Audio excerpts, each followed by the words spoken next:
Okay, so to look at curve sketching where we have a function, we have our first example here. We're just asked to determine all critical values, and just to review, critical values are where the first derivative equals 0. And then the location of all extrema. Extrema would just be our local minimums and local maximums. And then determine the absolute minimum or maximum if they or it exists. Okay. Now, it's a cubic with a negative leading coefficient, so it looks like this, basically. Is it going to have an absolute maximum? No, because it goes up forever. Does it have an absolute minimum? No, because it goes down forever. So, dodged a bullet there. Right? Don't have to worry about that. But we also, maybe we'll look at how we can sketch this when we get there too. That might be a nice thing to do. So, the first thing I'm going to do to find the critical values, that would be where you have a horizontal tangent, correct? It's where the original function has a horizontal tangent. So to do this, we're first going to find f prime of x, the first derivative. And that first derivative is negative 3x squared plus 10x. That's it, right? Because the derivative of 26 is just 0. So this is our first derivative function. So we need to determine when does this equal 0. So to do that, when is negative 3x squared plus 10x equal to 0? I'm going to go ahead and factor out an x and use that to help solve it. So we get x, and then negative 3x plus 10 equals 0.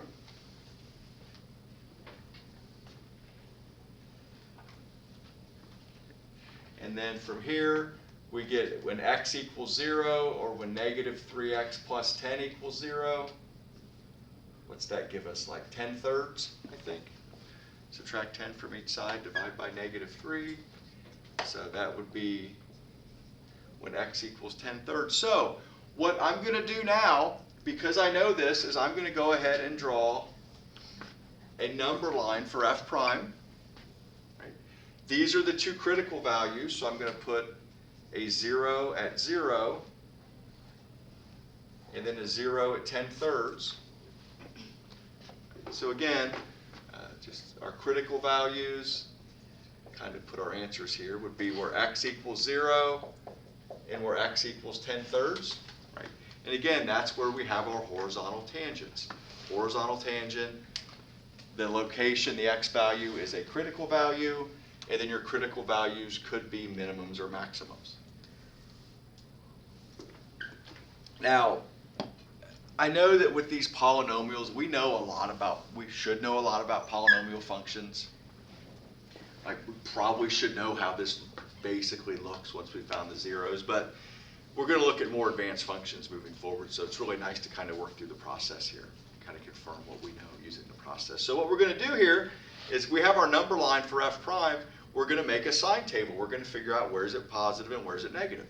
Because if we know where it's positive and where it's negative, that's going to tell us about minimums and maximums. So with this one, I'm going to go ahead. These are the intervals, right? Negative infinity to 0, 0 to 10/3, and then 10/3 to infinity. So we'll pick a test value for each of those. So here, x is negative 2. Maybe I'll plug it into this x, and then negative 3x plus 10. So when I put negative 2 in here, you get a negative. And then negative 2 times negative 3 is 6. 6 plus 10 is positive. So this interval would be negative. Right? So that means that the graph of f is decreasing from negative infinity to 0. True? Right, so then from here, from 0 to 10/3, let's pick 1. It's a nice one to pick. When we plug that in, I guess I meant to put this way out here.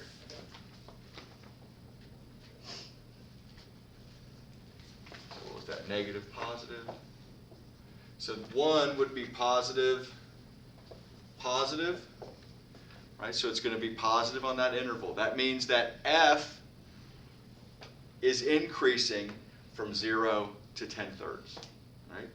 Means that f prime is just a positive output between those numbers. Then we'll pick something to the right of 10/3, so maybe we'll just pick 10. So there's no confusion there, right? Obviously larger. And we'll plug that in, and we're going to get positive times negative, which will give us negative. So what this tells us is that the original function f is decreasing on this interval, increasing on this interval, and decreasing on this interval. True? So that means this critical value at 0, is that going to be a minimum, a maximum, or neither?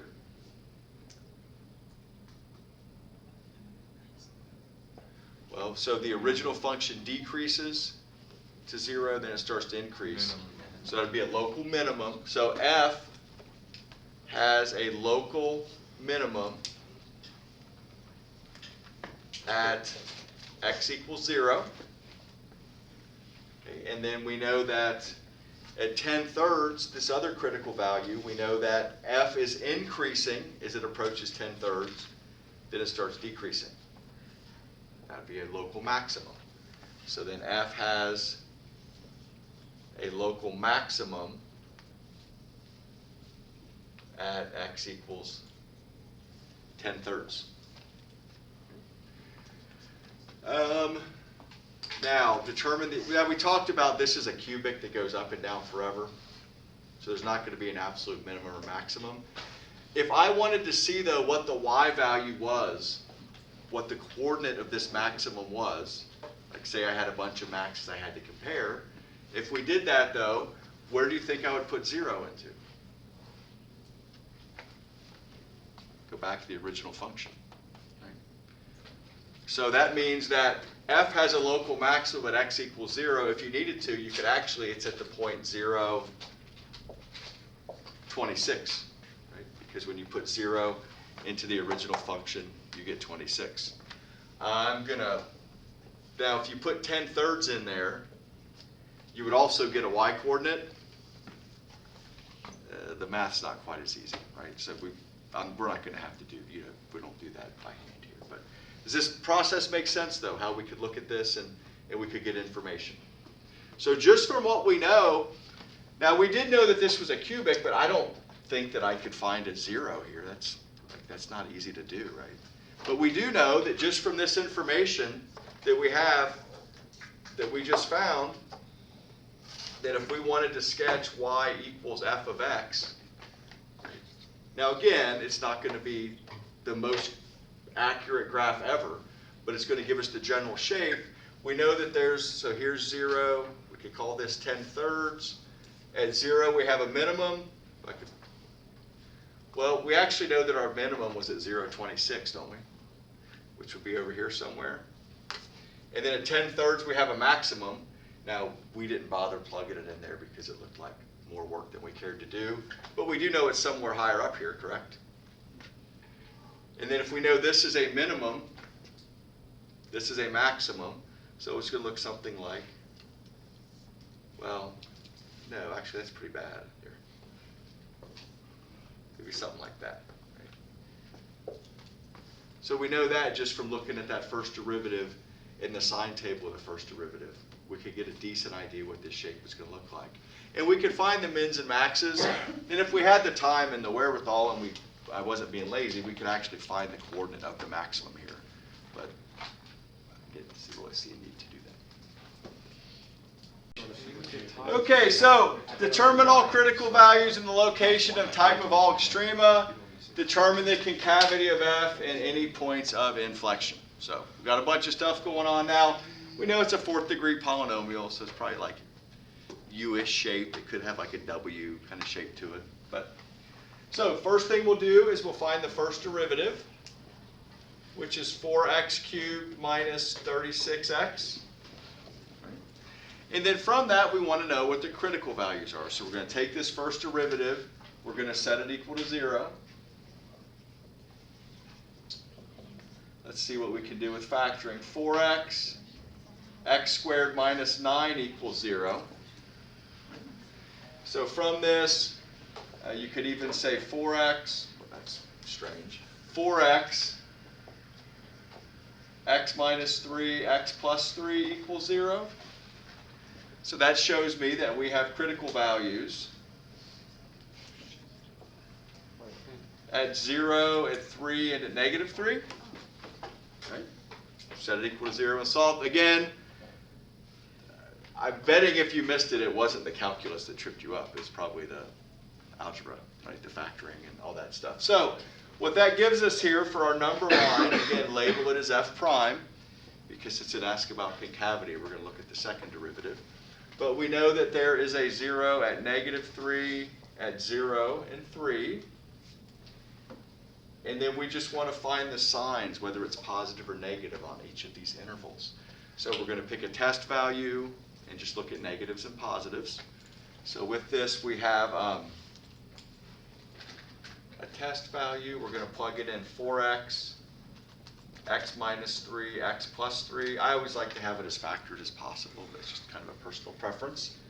So here, say we had negative 5 as our test value for this left-hand interval. We would get a negative times a negative times a negative, which would give us a negative overall there. Now, really, we would expect kind of to alternate here. Generally, if none of the factors are squared, it tends to do that. But here, let's look at negative 1, which will be negative, negative, positive.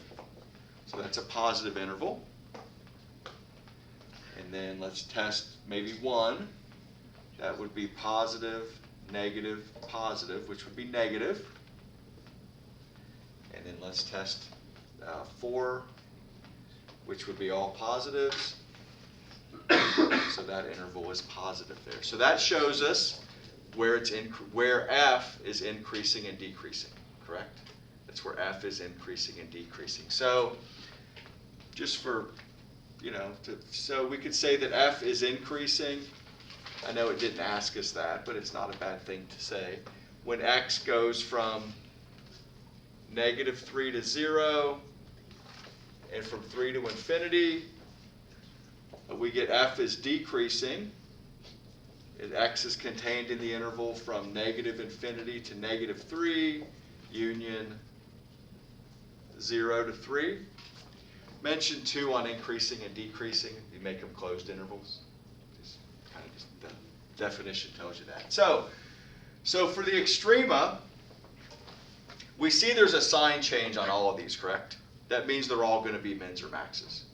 And if f prime goes from negative to positive, right, that means the slope of f goes from negative to positive, which means we're looking at a local minimum, a couple local minimums, right, here and here. So f has a local minimum at x, that's kind of weird, at x equals negative 3, and at x equals positive 3, and then f has a local max at x equals 0. We didn't ask about absolute, but again, if if there is some highest point, that would be the absolute, kind of the winner. So then it asks about the concavity, right? So to do the concavity, we have to look at the second derivative. So let's see, f double prime of x is 12x squared minus 36. So that would be, when does that happen? So let's see, 12x squared minus 36, when does that equal 0? Right, we want to find the zeros so we can make a number line for f double prime. So we could take out a 12, and that's x squared minus 4, and that's x plus 2, x minus 2. Okay, so that tells me that our f double prime number line, so f double prime has zeros at negative 2, 0, and positive 2, except that's not how you do math there, is it? That's not a thing at all. Sorry. When you take the 12 out of the 12x squared minus 36, shouldn't go to x squared minus 3? Oh my gosh. Yeah, I guess. Okay, let's just forget this happened, and we'll start back over here. I did unfortunately, the 2 errors I made didn't cancel each other out, so I'll have to make more careful errors next time. But yeah, so we take out a 12, and we get x squared minus 3, right? Now, 12 is never equal to 0. So that does not provide a 0. But x squared minus 3 is equal to 0 when x is positive or negative the square root of 3. So thank you for correcting that. That was pretty bad, actually. Okay, so then here, for f double prime, we have negative radical 3 and we have radical 3. So now we have to do a sign table, correct? Just like we did here. So this is what we're testing against, is this x squared minus 3 times 12. So if we think about a test value, here you could do, negative 5. Make sure you're well in that interval. Well, if you put a negative 5 in here, you're going to get 12 times a positive, right? Because you square the negative 5, you'll get a big positive number. So that's going to be positive. When you put 0 in here, you're going to get negative. If you put 5 in here, you're going to get positive again. Are we good with that number line there? Again, it kind of stopped writing as much out the more you do. So that tells us here, this talks about our concavity, correct? So we are, I think I can fit this in here. It's concave, F is concave up when x goes from 0 to negative radical 3 union radical 3 to infinity. Oh, I put 0. Hold on. Concave up from negative infinity to negative radical 3 union radical 3 to infinity. And then concave down when x is contained from negative radical 3 to radical 3. Okay, now, so that kind of answered our question there, right? You could use that to help inform your graph. One thing that I think it's called the second derivative test. It's interesting. I never end up using it because I always have the sign tables made. But if you just were looking for what's a min and a max, or maybe you knew you had to find concavity too, if we look on this interval here, where concave up is anywhere to the left of negative radical 3, correct? So concave up. So if there is a critical value in that interval, like negative 3, if it's concave up, that critical value will have to be a minimum, which we see that it was. Okay. Now, at 0, the second derivative is negative, which means it's concave down. So that critical value at 0 will be a maximum. Because if it's concave down and there's a critical value, it has to be a maximum. Yeah, you don't have to use that. We answered all that with our first derivative, but it's beneficial to understand that. So it's same thing with here. It's at 3, because this is concave up, it kind of just confirms the fact that we have a minimum at 3. Okay. So any questions on that?